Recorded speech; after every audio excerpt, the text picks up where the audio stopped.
Hello friends, today we will discuss the topic uniform and point-wise convergence. तो पहले हम लोग सीक्वेंस को डिफाइन करते हैं.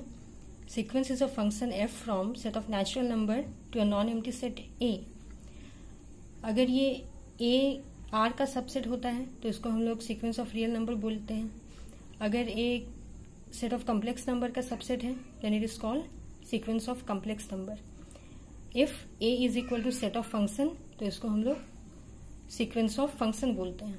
तो अगर सीक्वेंस ऑफ फंक्शन रहेगा तो ही हम लोग यूनिफॉर्म और पॉइंट वाइज कन्वर्जेंस डिफाइन कर सकते हैं. तो सपोज हम लोग एक सीक्वेंस ऑफ फंक्शन लेते हैं from interval A B to R और इसमें से हम लोग एक एक्स ले लेते हैं belonging to interval A B. तो हम लोगों के पास एक सीक्वेंस ऑफ रियल नंबर आएगा f1x, f2x, f3x and so on. हम लोग इस सीक्वेंस को कन्वर्जन सपोज करते हैं और वो कहाँ कन्वर्ज कर रहा है, fx पे कन्वर्ज कर रहा है. Similarly if we take another y belonging to close interval A B तो फिर से हम लोगों के पास एक रियल सीक्वेंस आएगा जो कि एक रियल नंबर fy पे कन्वर्ज करेगा.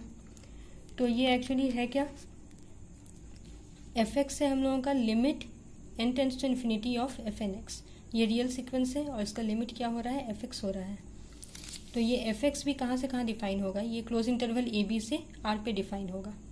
तो ये जो सीक्वेंस है fn ये पॉइंट वाइज कन्वर्जेंट होगा टू fx. क्योंकि different x belonging to A B के लिए हम लोगों के लिए डिफरेंट सीक्वेंस आ रहा है और सब कन्वर्जेंट है कोई एक पर्टिकुलर रियल नंबर पे. तो सपोज हम लोग के पास एक कन्वर्जन सीक्वेंस है ए बी टू आर, तो इसका एक पॉइंट वाइज लिमिट एग्जिस्ट करेगा.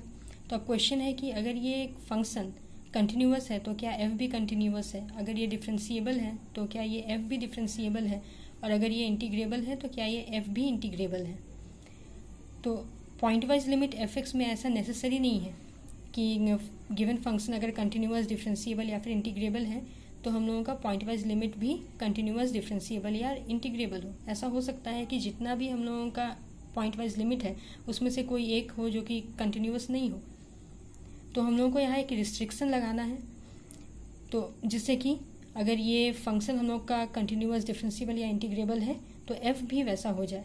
तो इसीलिए यूनिफॉर्म कन्वर्जेंस करना